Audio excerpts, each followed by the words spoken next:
এখন সংসদের চতুর্থ অধিবেশনের প্রথম বক্তব্য রাখবেন মিস্টার হারুন। মাননীয় সদস্য, আপনার সময় 6 মিনিট।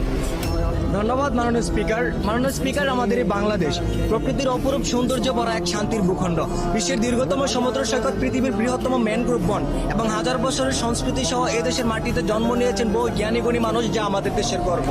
কিন্তু অত্যন্ত দুঃখের সাথে বলতে হয়, এই স্বাধীন সোনার দেশে আইনের অবহেলা থাকার কারণে আজ সাধারণ জনগণ ভালো নেই। মাননীয় স্পিকার, আজ আমি এদেশের সাধারণ জনগণের দুঃখ কষ্টের কথা তুলে ধরতে চাই।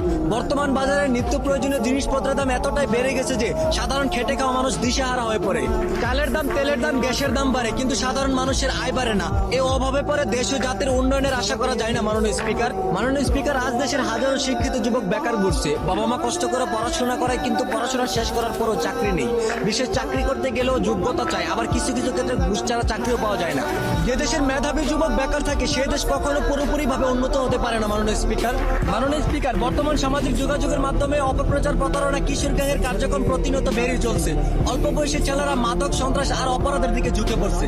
পরিবার, সমাজ, প্রশাসন সবাইকে একসাথে মিলে কাজ করতে হবে, নইলে ভবিষ্যৎ প্রজন্ম ধ্বংস হয়ে যাবে। মাননীয় স্পিকার, স্কুল কলেজ এমনকি মাদ্রাসা যাওয়ার কোথাও মেয়েদের রক্ষা নেই। ধর্ষণ, অবিচার, অলিখন প্রতিনিয়ত ঘটে যাওয়ার পরে এর কোনো প্রতিবাদ নেই। তবে আইন যদি সঠিক ও ন্যায় পথে চলতো, তাহলে দেশে এমন ঘটনা ঘটতো না। মাননীয় স্পিকার, আমরা সাধারণ মানুষ বড় বড় কথা বলতে চাই না, আমরা শুধু নিরাপদে থাকতে চাই, শান্তিতে চলতে চাই, ন্যায্য অধিকার নিয়ে মাথা উঁচু করে বাঁচতে চাই।